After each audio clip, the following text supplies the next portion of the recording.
Todd Monken is out. Mike Bobo is returning as an offensive coordinator for Georgia.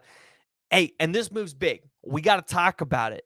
But before we do, please go ahead, hit the like and the subscribe button. Georgia fans, I know the other day you were not happy with me on Ty's stream over at Around the Table Sports. If you haven't already, go over there and check it out.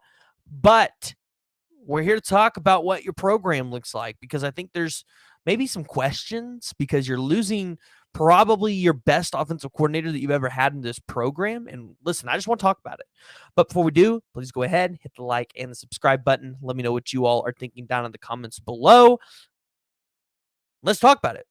Todd Monken, he's leaving the University of Georgia. He is going to the Baltimore Ravens after winning back-to-back national championships from an offense that the first year averaged 38.6 points per game, and then last season averaged 41.1 points per game.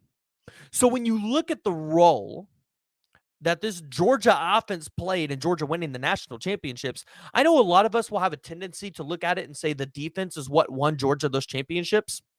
No, I think we can look at it and say the offense had a big significant role too. Look at it this year. If Georgia's not able to put up, what was it, 48 points, 45 points this year, you're not beating Ohio State, which means you're not going to the national championship and having a chance to defend that national title. So the offense played a significant role. And if you look at what Todd Monken did in the offense with Stetson Bennett, this is a guy that, I'm not going to lie, I didn't believe in. Neither did a lot of other people. Outside of Georgia fans, not a lot of people believed in Stetson Bennett. And so Todd, he gets what he deserves. He gets that NFL job. And so Mike Bobo has accepted the role as the offensive coordinator for the Georgia Bulldogs. And this is the second time in his career that he'll be the offensive coordinator and quarterbacks coach. And listen, I think if you're a Georgia fan, you guys have to be extremely excited about this because it was quick and easy, right? It was over. You didn't have to sit on this opening for a while. Kirby knew who his guy was, which, let's be honest, Kirby probably knew that he was losing Todd Monken after the season anyways. The rumors are floating around. You saw Todd Monken with connections to the Buccaneers and things like that. So it's not like the rumors weren't thrown around. And you've got to be excited about Mike Bobo as the next offensive coordinator because Mike has spent decades in the SEC as a play caller and over 20 years with Georgia as a player and a coach. So when you look at the addition of him at the staff last year as an analyst, expanding the leadership on the offensive side of the ball, I think this is important to note. The SEC this year is going to have 1, 2, 3, 4, 5, 6, 7, 8, 9 new offensive coordinators in 2023. There's 14 teams in the SEC. They're going to have, there's 12 teams in the SEC. They are going to now have 9 new offensive coordinators. Some of the best programs: Georgia, Tennessee, Alabama. Top 3 programs. I know some of you can say you can put Texas A&M in there because Bobby Petrino was a great hire for A&M. Cole Kublacek, I hope I said that right. He is a analyst at ESPN and the SEC Network. He said it perfectly this way, and I got to give him credit for it. Offensive coordinator and play caller are not the same. I want you to think about that for a second. Being an offensive coordinator, being the play caller for your team is not the same thing. Lincoln Riley is a play caller and the head coach.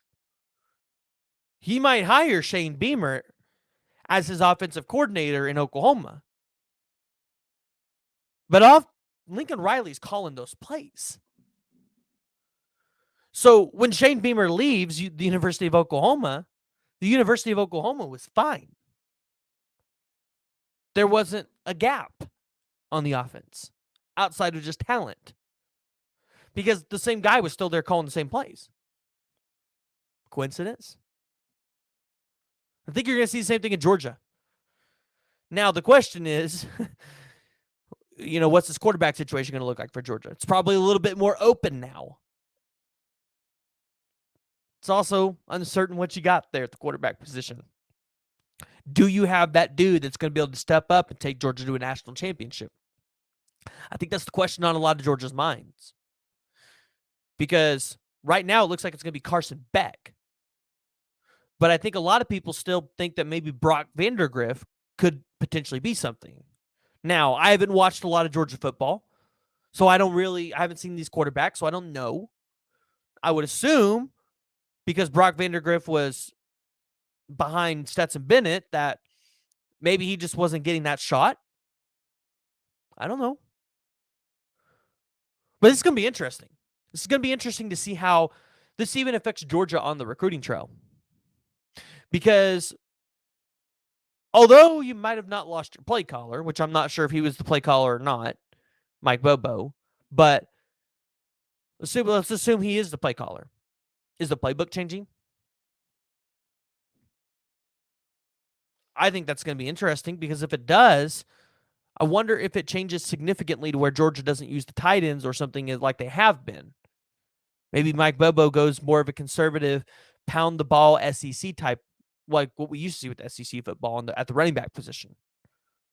I'm just kind of speaking my mind here. I'm just throwing stuff out. You guys can let me know what you all think. But yeah, you heard it. Let me know what y'all think down in the comments below. What do you guys think about Todd Monken taking the job at the Baltimore Ravens as the offensive coordinator and quarterbacks coach? And what do you guys think about the move of rehiring Mike Bobo as your offensive coordinator?